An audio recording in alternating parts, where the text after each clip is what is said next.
Bonsoir et bienvenue sur Initiative. Aujourd'hui, nous allons faire non pas un one-shot, mais le début d'une nouvelle campagne, mini-campagne.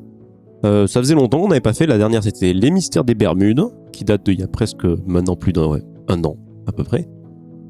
Comment ça va se passer ? Tout d'abord, nous allons faire 3 introductions, chaque introduction étant un joueur, un personnage. Et après, on partira directement sur le début de la campagne.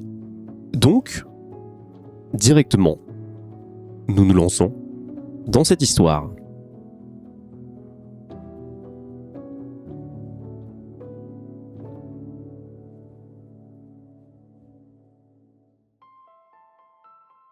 Nous sommes en 1895, plus précisément au lycée, à l'université de Howard, située à Washington. Nous entrons dans la bibliothèque et nous pouvons voir un jeune homme assis face à ses petits cahiers en train de lire et d'étudier. L'ambiance est plutôt calme. Plongé dans ses livres, Milo Thatch, 20 ans, grosse tête de l'université, un petit peu réservé. Tout semble bien aller quand tout à coup, un groupe de jeunes filles arrive juste à côté de Milo. Alors Thatch, ça va ? T'étudies bien là ? Qu'est-ce que tu fais là ? Quand tu les regardes, Milo, tu te rends compte que tu connais ces personnes. C'est le groupe de filles un peu populaires. Elles sont habillées un petit peu en mode sport, voilà. Et tu sais pourquoi elles viennent. Tu es leur cible préférée. Ah non, pitié, pas encore. Principalement, tu es souvent la cible de cette fille qui s'appelle Béatrice Brown. Béatrice Brown, fille magnifique, la populaire du lycée. Elle n'est pas foncièrement méchante avec toi, c'est juste que elle fait la crâneuse un peu devant ses copines. Donc c'est elle qui t'aborde. Et lorsque tu dis... Enfin, tu marques que ça te saoule, il y a une de ses copines qui chope ton cahier et qui se met face à toi. Alors Thatch, Quoi ? Rends-le-moi, rends-moi mon cahier. qu'est-ce que tu vas faire là, hein ? Tu vas peut-être me taper ? Et elles se mettent toutes à rigoler autour de toi. Et même Béatrice, tu vois qu'elle lui chope le livre, elle rigole. Mais très, très rapidement, quand elle voit que le livre est un petit peu malmené, elle fait, non, arrête. Et elle chope le livre, elle repose sur la table. On peut rigoler, mais qu'est-ce qu'il y a Béatrice ? Pourquoi ça va, c'est qu'un livre, un livre à la con. Non, oui, on peut rigoler de Thatch parce que bon, il y a une fausse, voilà. Ouais, non. Mais il y a des limites. Mais les livres, voilà. Merci. Ne prends pas la confiance. Merci quand même. Après cette toute petite interlude, un petit peu bizarre, pour le coup, alors tu sens qu'elles sont venues pour t'embêter, mais qu'il y a eu un moment de ok, attends, laisse-le, on va faire autre chose, quoi. Elles sont pas allées chercher plus loin. Puis surtout, il y avait la surveillante, ceux qui s'occupe de la bibliothèque, qui commençait à venir vers vous parce que vous faisiez du bruit. Tu continues à étudier. Milo, on va s'amuser. Et ça t'a saoulé un petit peu, faut l'avouer. Tu n'as plus trop envie de vraiment travailler, donc t'es un peu déconcentré. Tu finis par te lever, prendre tes cahiers et décider d'aller jusqu'à le prochain cours. Voilà. Prendre une petite pause à l'extérieur, manger un petit peu. Puis plus tard dans la journée, en sortant de ton cours, tu te diriges vers la sortie de l'université et tu vois Béatrice au loin, avec son groupe de copines, se faire un petit peu malmener. Tu vois que Franck, la grosse brute du lycée, le cliché du gros sportif un petit peu bête, elle a l'air de se faire malmener verbalement et physiquement aussi. C'est-à-dire qu'il la chope et il la repousse en lui disant comme quoi c'est une catin, pourquoi tu me lâches, tout genre de choses là. Franck, Quoi? Béatrice, ça va? Qu'est-ce qui se Qu'est-ce que passe? tu veux, Tatch? Non, Les grandes personnes, elles parlent. Ouais, mais j'ai l'impression que vous êtes un peu énervé. Non, Franck, calme-toi, c'est bon. Ferme-la, toi. Et il lui met un revers de la main. Non, mais attends, Franck, Qu'est-ce que tu veux, Tatch? je veux pas qu'on. Tu veux faire le héros, c'est ça? Et il te chope. par le com. Attends, non, mais je. Et il lève le poing. Il faut. Attends. J'ai rien vu, d'accord? Pourtant, t'as de belles lunettes. Et il te les prend. Non, elles m'ont coûté cher. Je peux te donner un peu d'argent si tu veux. Minable. Et il prend les lunettes et il les jette au sol. Elles explosent. Il pose. Et il va voir Béatrice. Et tu vois qu'il la rechoppe encore une fois. Mais vraiment, là, d'une manière un petit peu. Alors, Béatrice est au sol. Il a fait se relever. Elle a une petite marque au visage, quand même, assez fort. Et il lui dit: écoute-moi. Tu vas pas me lâcher comme ça, toi, hein? Et tu vois qu'elle est terrorisée. Et ses copines, elles se sont barrées. Je me jette sur Franck dans son dos. J'essaie de lui courir dessus. Lâche-la! Tu sautes sur Franck. Tu le chopes. Tu vois qu'il réagit un peu. Oh, Tatch! Et il te chope. Il se pousse. En fait, il recule sur le mur. Il t'explose contre le mur. Et quand tu tombes au sol, il te met. Il t'arrasse de coups. Il te démonte. Vraiment, il te met à mal. Tu sens que vraiment, tu perds conscience. À ce point-là, il te tabasse. C'est pas juste un petit coup, c'est vraiment qu'il te met. C'est vraiment, il te met tout. Puis, tout devient noir.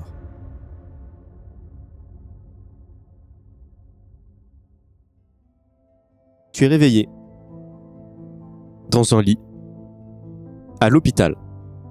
Tu vois en face de toi le mur blanc et personne autour de toi. Tu vois juste des petites fleurs dans un petit vase à côté. Quel type de fleurs? Alors c'est des petites jonquilles jaunes. Mes préférés.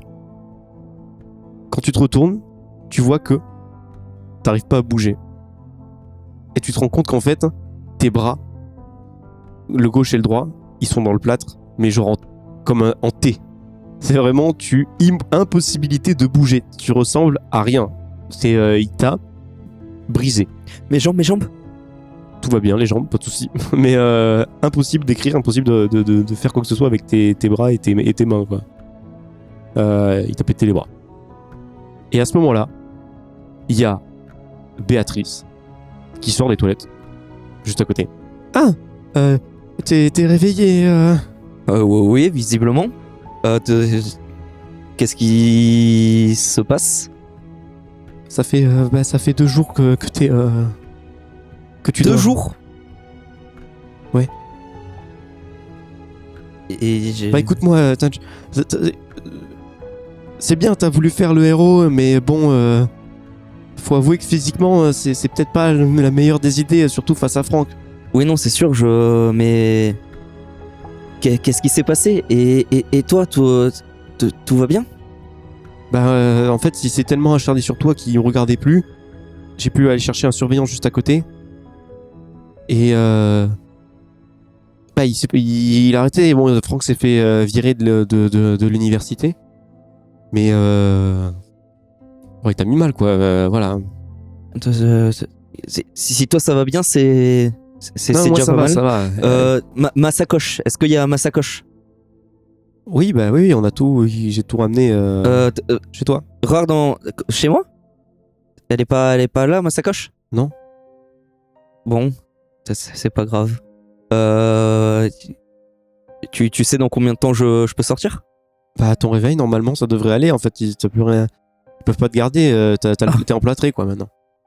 Non mais oui, mais enfin, je peux pas bouger là. Tu peux marcher. Mais oui, tu pourras pas aller en cours pendant un petit moment, quoi. Enfin, pas écrire. Comment ça, je suis censé sortir comme ça? Bah t'en as pour 4 mois, au moins. Comme ça? Bah emplâtré, oui. Il t'a brisé les bras. Mais comment je mange? Bah écoute, on verra. C'est quoi, je vais te raccompagner chez toi pour une première fois, peut-être. Ouais, je veux bien. Ça me paraît compliqué autrement. C'est donc ce qui va se passer. Tu vas sortir de l'hôpital, tu vas te rendre chez toi, dans ton petit appartement d'étudiant, et Béatrice va t'aider du mieux qu'elle peut. Petit à petit, vous allez vous rapprocher parce que elle va venir tous les jours te faire à manger, t'aider à manger, t'aider à faire tes études ou ce genre de choses, à prendre des cours, à rédiger tout ça. Et en fait, tu te rends compte que elle est hyper intéressée et tu l'intéresses par rapport à tout ce métier-là alors, toi, tu fais t'es linguiste avec dans des études dans ce genre-là. Mais tu t'intéresses beaucoup aussi à l'archéologie, à tout genre de choses. Et en fait, tu te rends compte qu'elle est très intéressée par tout ça, qu'elle te suit énormément. Voilà. Elle a la fibre aventurière, quoi. C'est ça. Alors, plus dans la recherche. Et vraiment, ça a l'air de lui plaire. Elle découvre un univers qui lui plaît. Au fur et à mesure du temps, tu finiras par ne plus avoir besoin de ce plâtre. Et vous allez vous rendre compte que régulièrement, elle va quand même venir. Rien ne va comme d'habitude. C'est faire les devoirs ensemble, les cours. Et la relation va devenir une forte amitié. Puis, quelque chose de plus concret. Vous finirez par avoir vos études, un travail, même un enfant. Cela fait maintenant 8 ans que vous êtes ensemble. Tu as un poste en tant que linguiste au musée d'archéologie de Washington. Et elle travaille en tant que chercheuse dans un laboratoire médical. Quelque chose de tout nouveau, à New York. Donc, vous ne vous voyez pas tout le temps. C'est-à-dire que elle va travailler là-bas, puis elle revient pendant quelques mois, puis elle repart et tout ça. La relation est un petit peu complexe à ce niveau-là. C'est une phase un peu compliquée. Ce que tu essayes de faire, c'est de partir du musée de Washington si possible pour essayer de trouver une place à New York pour la rejoindre tout le temps. Pas facile. Les places sont peu nombreuses. Et même si tu es assez bon, tu n'es pas un génie du milieu. Tu es vraiment un niveau correct. Mais du coup, ça ne permet pas de prendre la place de quelqu'un qui est déjà là-bas. Donc, il faut attendre de trouver une place. Et l'enfant dans tout ça? L'enfant, il alterne entre chez toi et chez elle. Un jour, c'est à toi d'aller à New York. Tu décides d'y aller pour lui faire plaisir, une petite surprise et tout ce genre de choses. Tu vas voir ton enfant, Tom. Et tu travailles à la maison, tout genre de choses. Et un soir, rendez-vous avec des gens justement pour voir si tu peux avoir un boulot à New York. Ça tombe bien, génial, toute la journée, il faut tu t'occupes de ça, tu vas là-bas, tu passes les entretiens. Ça a l'air de bien se passer. Franchement, très bien. Et ce jour-là, ta femme travaille, tout simplement. Et ton petit garçon, Tom, qui a 6 ans, il est ce jour-là, apparemment, il est malade. Tu le savais, tu l'as quand même envoyé à l'école, parce que t'avais besoin t'allais faire comment ça s'appelle ? T'allais passer ton entretien, donc fallait quand même l'envoyer. Mais du coup, il est vite. Tu sais qu'il est vite renvoyé à sa mère se fait appeler et du coup, il n'a pas le choix de l'emmener avec elle dans son bureau. Donc bon, les deux sont au laboratoire, situé au premier étage d'un bâtiment tout neuf, dans lequel elle travaille depuis approximativement 2 ans. Et tu reçois, le soir, une très bonne nouvelle. Tu es pris à New York. Justement, tu as ta place. Tu es très heureux, tu attends le retour de ta femme, des jolies fleurs, une très bonne ambiance. Tu ne comprendras pas pourquoi. Elle ne viendra pas. Tu l'attendras toute la nuit. Et aux alentours de 3h du matin, hyper inquiet, quelqu'un sonne à ta porte. Tu accours pour voir qui c'est. Évidemment, en attendant de voir ta femme et ton enfant. Béa ? Ça sonne, vraiment. Tu ouvres la porte et tu tombes face à un agent de police. Bonsoir, monsieur l'agent. Monsieur Thatch. Oui. J'ai malheureusement une mauvaise nouvelle pour vous. Votre femme et votre enfant ont perdu la vie dans la soirée. Quoi?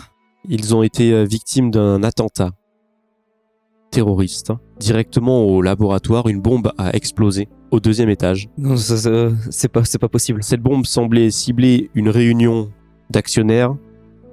Malheureusement, votre femme et votre fille se trouvaient juste en dessous de la bombe, à l'étage du dessous. Ils ne sont pas morts de la déflagration, de l'explosion. Ils sont morts des gravats qui les ont ensevelis. Vous êtes certain de ce que vous avancez? Ce sont les 2 seules victimes de l'accident.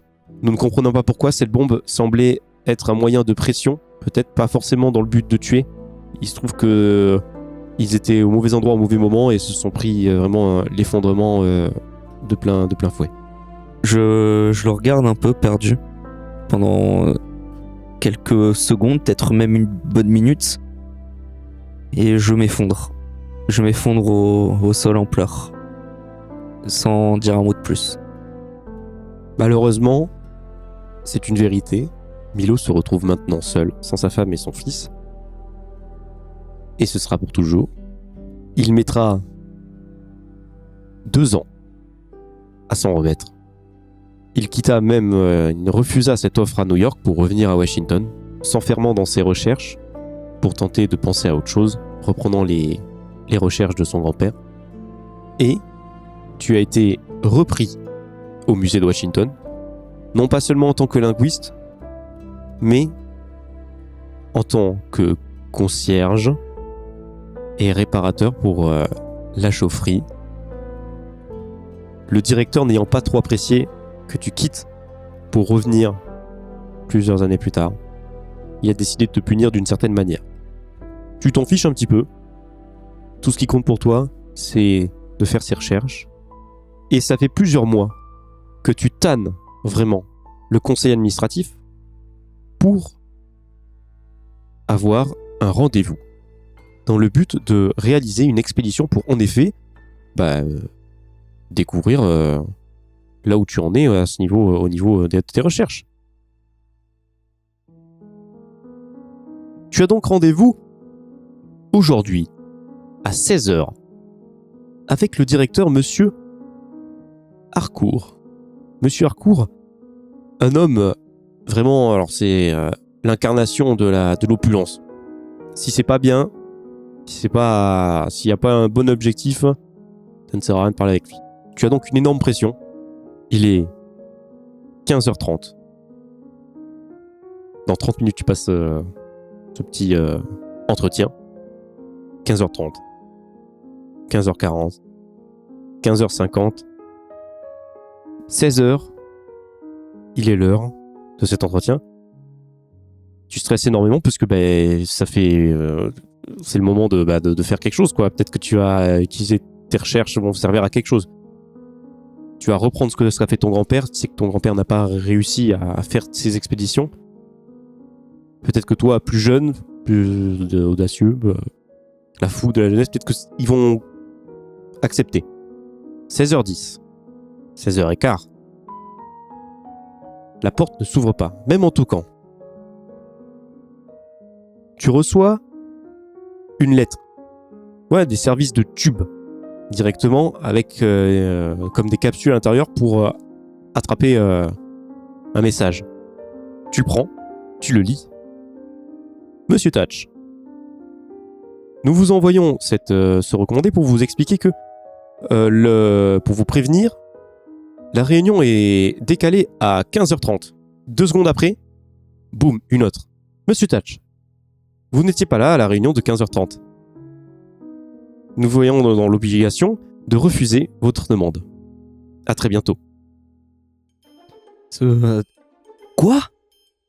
Tu vois, au loin, le fond du couloir, Monsieur Harcourt sortir d'une pièce, discrètement, et commencer à courir. Alors, il est un peu petit et large.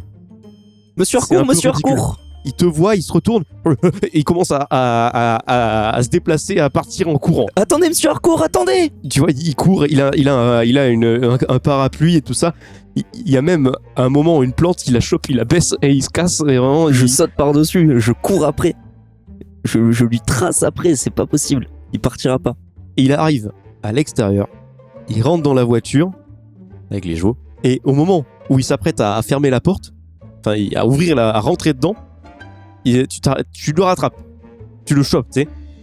Attendez, vous allez où? La réunion? Qu'est-ce que vous voulez? On avait une réunion. Monsieur Thatch, là? J'ai pas le temps. Nous devions voir pour un projet super important. La réunion de quoi? De 15h30? Celle de 16h que vous vous m'avez étiez prévenu pas là, à 16h que... Vous étiez pas là, monsieur Non, Thatch. vous m'avez prévenu trop tard, monsieur. Écoutez, 5 minutes. Je vous demande juste 5 minutes de votre temps. Non, je suis désolé, là, monsieur Thatch. C'est une petite leçon qu'on vous offre. C'est une petite leçon. Faut arrêter de vouloir suivre des plans, des trucs légendaires, là, vos histoires. C'est pas légendaire, j'ai des preuves. Votre grand-père, il était comme vous, il a tenté de faire des choses. Il s'est arrêté. Je ne suis pas mon grand-père. Il est mort au bon moment. Pardon? Avant de se ridiculiser, ne faites pas comme lui. Ne vous ridiculisez pas. Vous avez du potentiel, Milo. Ne le perdez pas à suivre des légendes ou ce genre de choses là. Ce sont pas des légendes, regardez. Faites comme tout le monde, allez chercher des choses en Égypte ou ce genre de trucs là. Moi, vous savez de toute façon, moi je vais devoir quitter bientôt ce musée là. J'ai d'autres projets, d'autres choses à Très bien. payer. Qui va prendre la direction? Je ne sais pas. De toute façon, c'est pas moi et moi je vais juste garder un petit peu d'action là-dedans. Moi, je me reconvertis dans le médical, là. Donc Milo. Mais on avait un rendez-vous. Bah, écoutez, le rendez-vous, s'il est là, voilà, hop, c'est bon. Mais monsieur Milo, félicitations. Vous êtes augmenté, vous êtes linguiste. Entièrement. Vous ne faites plus rien à la chaufferie. Bravo à vous, bonne journée. Il ferme la porte. C'est pas ça que je cherchais. Il ferme la porte. Tu vois juste sa tête un petit peu gonflée au milieu de ses joues bien charnues. Milo, faites-moi confiance. Ça ne sert à rien de courir après des choses fantastiques, des histoires fantastiques. Basez-vous sur des choses réelles. Mais c'est réel. Vous réussirez. Mais quand c'est rien réel, là, vous allez me dire quoi? Comme votre grand-père, ouais, c'est en Irlande, là, je sais pas quoi, aucune preuve, rien d'autre à faire. On va aller là-bas, on va regarder 3 livres et on va rien trouver. Ça va me coûter de l'argent. C'est ça? Qu'est-ce que vous avez trouvé? Ouais, allez, démarrez! Et tu vois la voiture partir.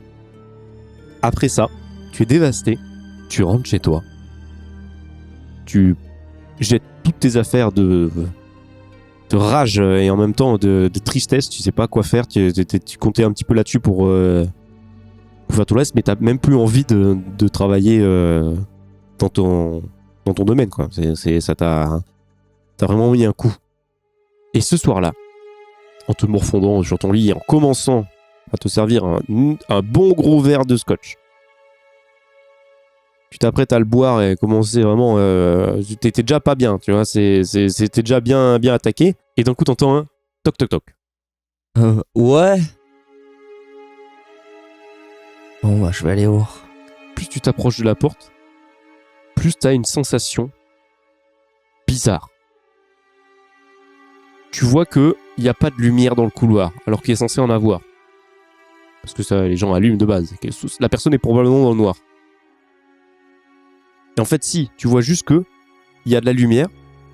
C'est juste que la personne est tellement probablement massive qu'elle cache la lumière qui passe devant la porte. Oui.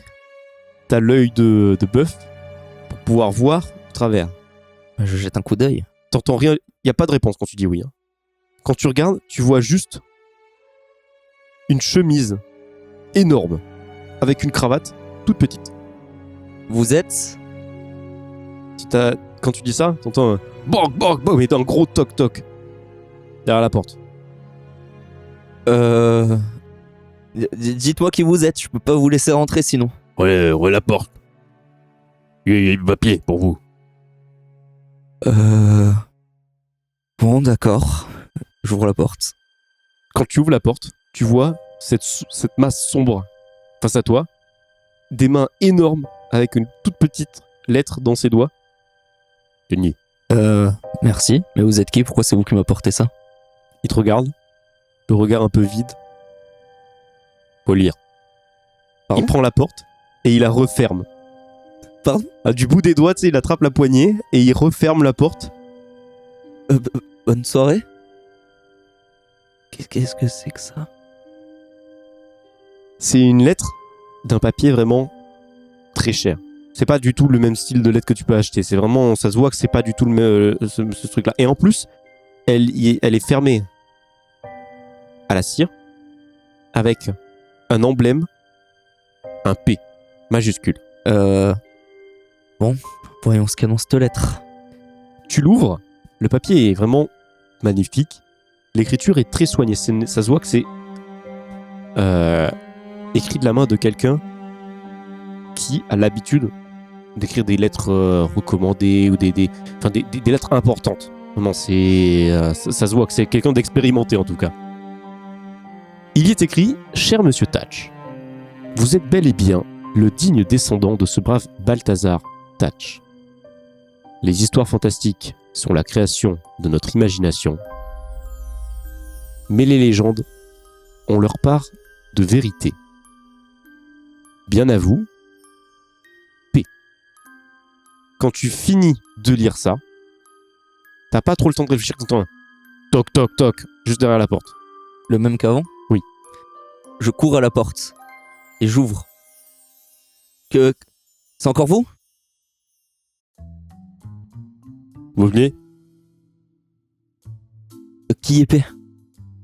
Il sort une clé de sa poche en laiton. Il vous donne ça. Et quand tu la prends et tu vois qu'il y a une étiquette dessus, il y a une adresse avec un numéro de bureau. Tu vois que c'est pas une adresse juste pour d'appartement ou ce genre de choses. C'est vraiment un bâtiment avec plein de bureaux. L'homme face à toi s'en va. Attendez, j'arrive.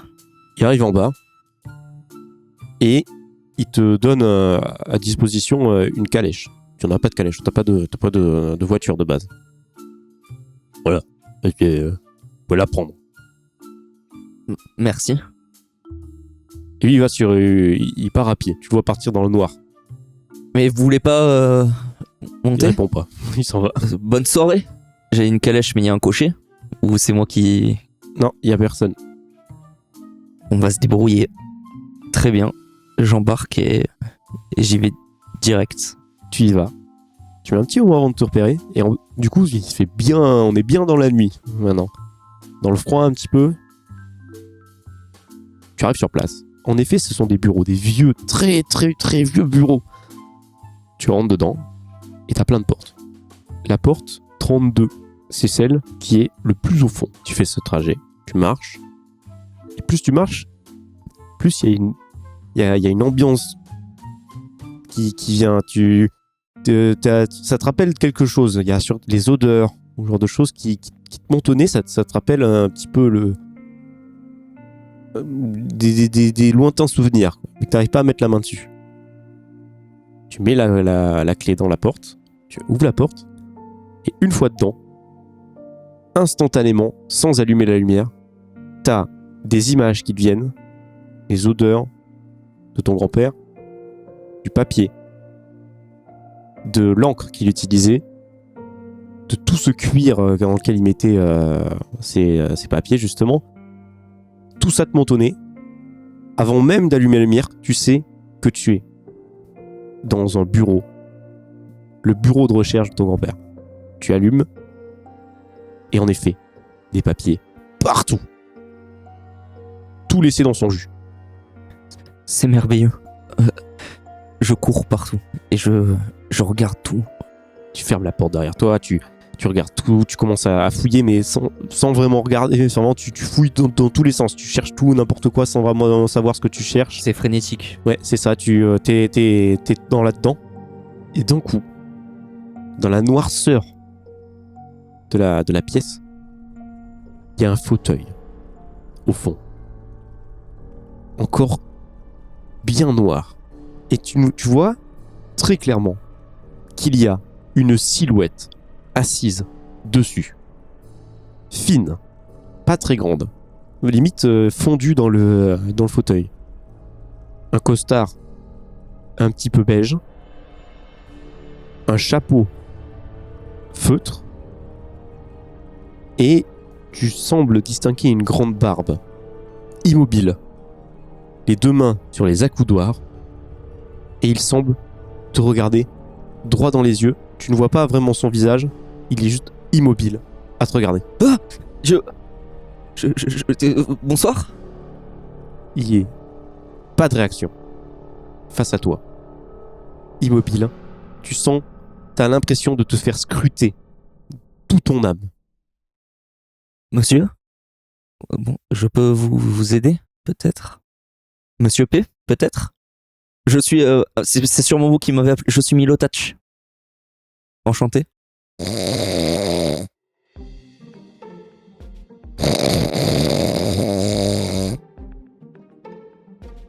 Monsieur P, bonjour. Je suis Milotach. Je vais venir le pousser du bout des doigts, légèrement. Qu'est-ce qui se passe, mon Dieu? Calmez-vous. Bonsoir, je suis Milotach. Vous m'avez appelé, je crois. Ça va pas de réveiller les gens qui dorment. Mais c'est vous qui m'avez fait venir, non? Monsieur P. Attendez, un petit moment que je me mette bien. Il se lève et il te chope par la tête. Mon petit Milo, attendez, comment ça va? Ça fait des années, t'étais tout petit comme ça. Quoi? Bah tu te souviens pas de moi? Vous êtes qui? Oh, ça me fait de la peine. Bah tu me souviens pas de moi, c'est Howard. Howard Penberg. Enchanté. Ah, t'étais trop petit, c'est ça. Je suis le meilleur ami de ton grand-père. De Balthazar? Exactement, un grand homme. Complètement taré, mais un grand homme. Et c'est ici qui... Oui, en effet, c'est complètement son cabinet d'études, mais bon, de vieilles babioles, tout ce genre de choses. Il a vite arrêté, parce que bon, il a décidé d'aller par lui-même directement sur place, quoi. J'ai fait même un pari, s'il réussissait à trouver quoi que ce soit, je lui finançais ses expéditions. Et alors? Bah, il a retrouvé. Et regardez, tout est là, on n'a rien trouvé. Enfin, et bon, malheureusement, il est mort, ça vous le savez. Un petit mot il y a longtemps, pauvre homme. Mais je m'en suis toujours voulu. Pourquoi? Parce que c'est à sa mort que je me suis rendu compte en me disant, t'es quand même un idiot. Pas... Même si ça comptait rien, t'avais l'argent pour faire ça, la jeunesse, c'était il y a 10 ans.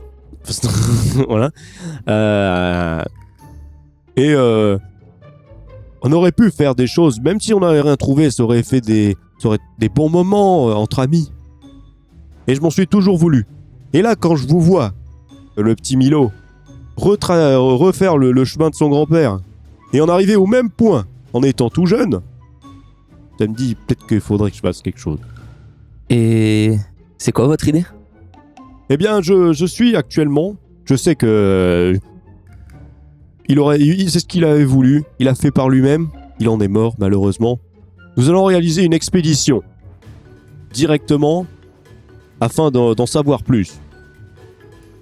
Maintenant que vous avez accès à tout ça, peut-être que vous trouverez plus d'informations. Il est parti du jour au lendemain en laissant tout ça. Je vous laisse la charge d'une expédition tout frais payé avec budget quasi illimité. Merci. Tu te rends compte? Tu percutes. Howard Penberg. C'est une des plus grandes richesses des États-Unis actuellement.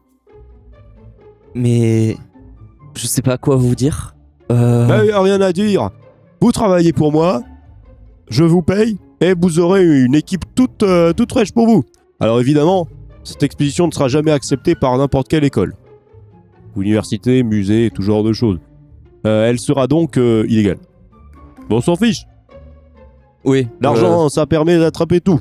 Puis légal, pas légal, c'est pas un problème. Puis de toute façon, je peux vous dire, j'ai 90 ans. Mais pas... Qu'est-ce qu'ils vont me faire? Me mettre en prison pour 3 ans et que je meurs? Attendez, on peut aller en prison? Non, c'est moi qui assume toute la responsabilité, mon petit. Si vous faites des bêtises, bon... Voilà, faites attention, il faudra faire attention un minimum. Si vous faites quelque chose d'illégal, bon, ça sera pour votre pomme. Mais en tout cas, si vous faites choper, vous en faites pas. Cette expédition, elle est illégale ou ce genre de choses. Ne vous en faites pas. Je prends tout. Je prendrai tout. Ok. Et on peut partir à partir de quand? Enfin, le temps de faire l'équipe, tout ça. Ah, mais oui, alors on va faire l'équipe, ça va durer quelques mois, là, le temps que je trouve les petits bonhommes. J'ai des idées en tête, là. Des petites idées en tête. Ça va être une équipe assez restreinte, hein, faut se faire discret. Il va falloir se faire discret. Puis de toute façon, on sait pas trop de quoi partir, j'imagine. Bon, je vais vous laisser rechercher dans tout ça, là. On partira en fonction de ce que vous découvrirez. J'imagine que ça va être un petit peu compliqué de trouver autre chose que, en effet, que votre grand-père avait déjà trouvé. Mais pourquoi pas? Très bien. Je vais faire de mon mieux. Vous êtes bien le petit-fils de votre grand-père. La fougue de l'exploration de la jeunesse. Je vous décevrai pas. Ah, mais j'en doute pas.